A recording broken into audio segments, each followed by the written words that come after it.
Hello friends, मैं हूँ advocate माया मटकोरिया। आज मैं महिलाओं की सशक्तिकरण के लिए संवैधानिक रूप से कितनी सशक्त हैं, कितने उन्हें मजबूती रूप से कानून दिए हैं उन्हें मजबूत बनाने के लिए, ये मैं क्रमवार बता रही हूँ कि हमारे समाज में महिलाओं का सशक्तिकरण बहुत अच्छी तरह हो रहा है। मैं मानती हूँ कि भारत में बहुत सारी जगह महिलाओं की दयनीय स्थिति भी है, लेकिन धीरे धीरे करके महिलाओं की जो पढ़ लिख रही हैं, जो जमी हैं, हर परिस्थितियों में लगी हैं, नौकरी कर रही हैं, प्राइवेट नौकरी कर रही हैं, सरकारी नौकरी कर रही हैं या किसी भी क्षेत्र में नौकरी कर रही हैं, गांव में रह रही हैं, घरेलू कार्य कर रही हैं, हाउस वाइफ हैं। मैं हाउस वाइफ नहीं कहूँगी, घर की मल्लिका होती हैं, घर की मालकिन होती हैं। तो महिलाओं के सशक्तिकरण पे बहुत सारी चीज़ें आती रहती हैं, लेकिन इतनी सारी जिम्मेदारियों के बावजूद भी महिलाएं अपने कार्यों को बहुत अच्छे से, बहुत समझदारी से, सिंसियरिटी से निभा रही हैं और आगे बढ़ रही हैं, सशक्त हो रही हैं। अगर महिलाएं सशक्त होंगी तो परिवार सशक्त होगा, परिवार सशक्त होगा तो हमारे बच्चे अच्छे नागरिक बनेंगे और अच्छे नागरिक एक अच्छा देश का नागरिक कहलाता है। अच्छे देश का निर्माण होता है। जिस देश का नागरिक पढ़ा लिखा होता है, अच्छी सोच का होता है, उस देश का सूरज हमेशा चमकता रहता है। अब मैं आगे बता रही हूँ। आज मैं फॉर्मल बिल्कुल सामान्य तरीके से बता रही हूँ कि महिलाओं के लिए कौन कौन से संविधान में प्रावधान है। मेरे बहुत सारे फॉलोवर्स हैं, जिसमें स्कूल की बच्चियां हैं, कॉलेज स्टूडेंट्स हैं और बहुत सारे मुझे डीएम करके पूछते हैं, अलग अलग जगह के बच्चे, लड़कियां खासकर, महिलाएं भी होती हैं, घरेलू महिलाएं भी होती हैं। अधिकतर मैं कोशिश करती हूँ, कुछ केसेस आते हैं तो उनको बहुत अच्छे से काउंसलिंग करके उन्हें समझा दूँ, उनका घर ना टूटे, उनकी गृहस्थी बसी रहे। हस्बैंड वाइफ दोनों की काउंसलिंग करती हूँ और कोशिश करती हूँ कि दोनों समझे। अगर मामला बहुत बुरी तरह बिगड़ जाता है तब फिर उनका कोर्ट में केस लगाते हैं, क्योंकि मेरा उद्देश्य ये नहीं है कि देश खराब हो, समाज खराब हो या परिवार खराब हो। मेरा उद्देश्य ये है कि सबसे पहले हमारी जो एक यूनिट है, परिवार सशक्त हो, समाज सशक्त हो और देश सशक्त हो। ये मेरा उद्देश्य है। मैं सबसे पहले परिवार को मजबूत करने के लिए जो परिवार की महिला होती है, वो मैं यही कहूँगी, मैं भी एक महिला हूँ, यही कहूँगी कि महिला अगर चाहे तो हर परिस्थिति में वो परिवार को संभाल लेती है। बहुत ज़्यादा विपरीत परिस्थिति हो जाती है, वो बात अलग है, लेकिन इतिहास गवाह है कि महिलाओं ने ही परिवार संभाला है, राजपाट संभाले, देश संभाले हैं।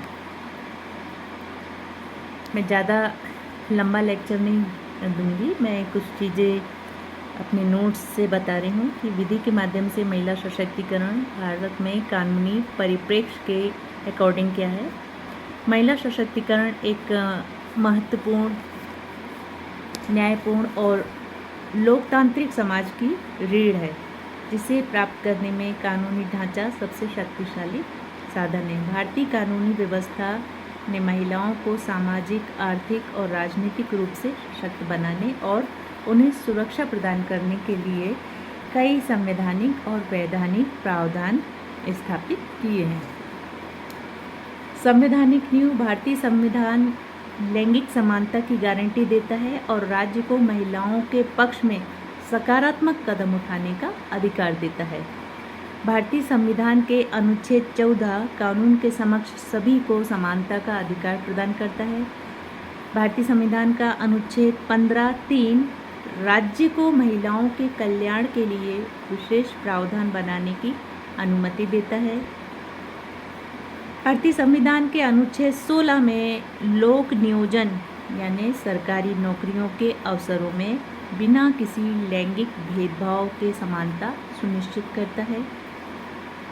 अनुच्छेद 39D पुरुषों और महिलाओं दोनों के लिए समान कार्य के लिए समान वेतन निर्देश करता है।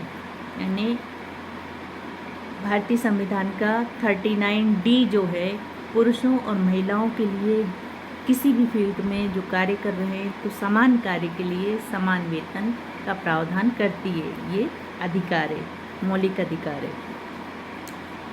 संविधान का अनुच्छेद 42 कार्यस्थलों पर उचित और मानवीय स्थितियां सुनिश्चित करने तथा मातृत्व राहत देने की बात करता है।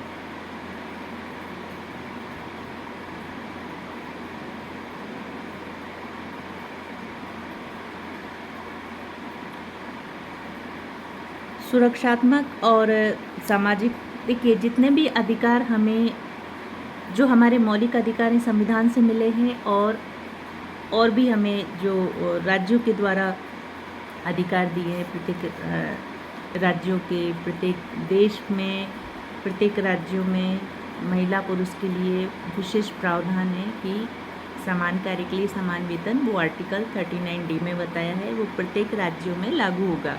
ऐसा नहीं कि सिर्फ एक राज्य के लिए है। समझिए, सुरक्षात्मक और सामाजिक वैधानिक कानून क्या है। महिलाओं को विभिन्न प्रकार के शोषण, हिंसा और सामाजिक कुप्रथाओं से बचाने के लिए समय समय पर कड़े कानून बनाए गए हैं, जैसे दहेज प्रतिषेध अधिनियम 1961 विवाह में दहेज देने या उसकी मांग करने को दंडनीय अपराध घोषित करता है। लेकिन आजकल बहुत सारे न्यूज़ चैनल में, न्यूज़ में आए दिन घटनाएं आती रहती है। कोर्ट में केसेस आते हैं कि ये घटना घट गई और इसमें दहेज से प्रताड़ना हुई है, दहेज हत्या हो रही है। तो खुलेआम दहेज बड़े बड़े सोसाइटी में, छोटे में तो उनकी हैसियत के अकॉर्डिंग चल ही रहा है, उसको वो गिफ्ट का रूप देते हैं। लेकिन बड़े बड़े हाई सोसाइटी में दहेज के नाम से 4 व्हीलर ले रहे हैं,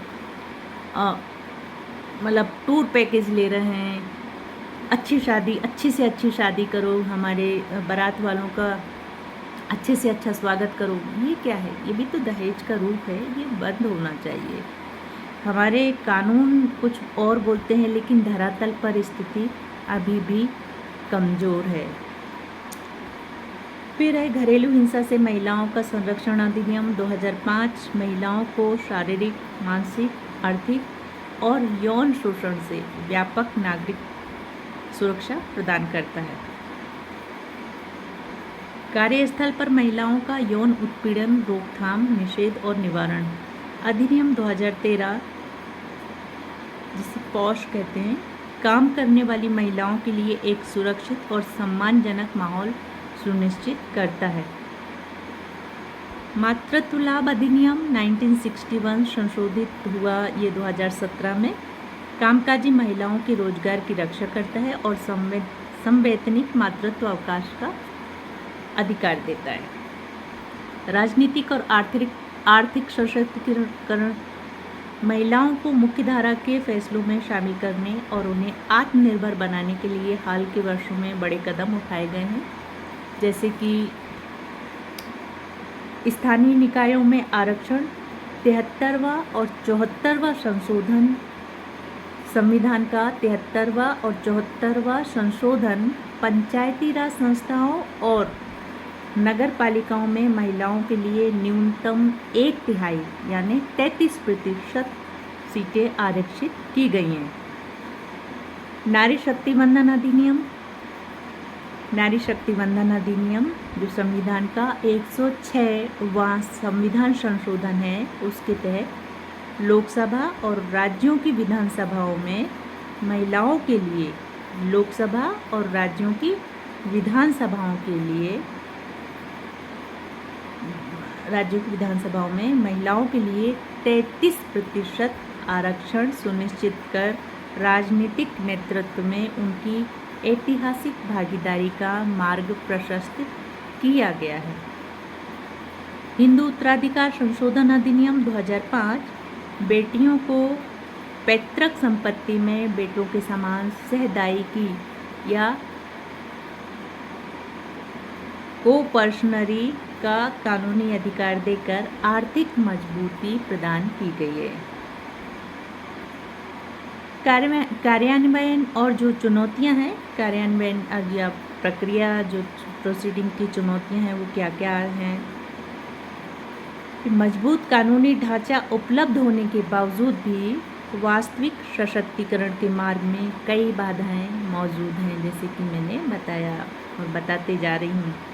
ग्रामीण क्षेत्रों में कानूनी अधिकारों के प्रति जागरूकता का अभाव होना, सामाजिक रूढ़िवादिता और पितृसत्तात्मक मानसिकता के कारण कानूनों का ढीला क्रियान्वयन, न्याय मिलने में होने वाली लंबी कानूनी प्रक्रिया और देरी।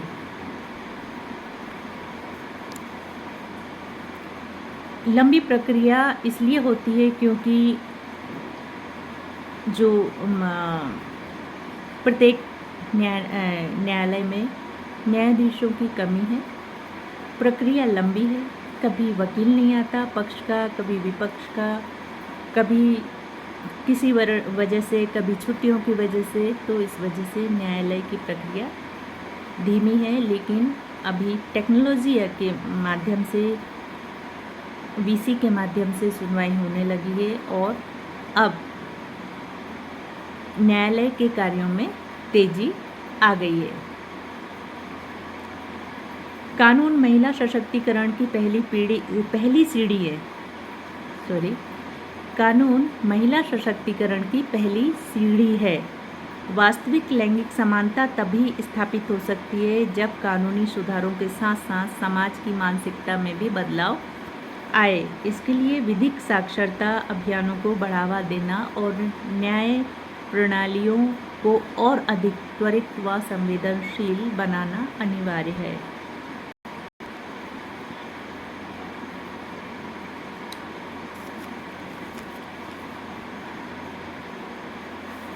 कहने का तात्पर्य है कि भारत में बहुत सारे कानून हैं और बहुत सारे कानून महिलाओं के हित में बनाए गए हैं, लेकिन कठोर बने हैं, लेकिन किसी कारणवश उनका प्रॉपर क्रियान्वयन नहीं हो पा रहा है। इसलिए न्यायालय की प्रक्रिया धीमी है और महिलाओं को समय पर न्याय मिलने में देरी हो रही है, बहुत समय लग रहा है। लेकिन आशा है कि अभी नई महिला जजेस की, नई महिला न्यायाधीशों की नियुक्ति हो रही है हाई कोर्ट्स में, सुप्रीम कोर्ट में, और आने वाले समय में जिस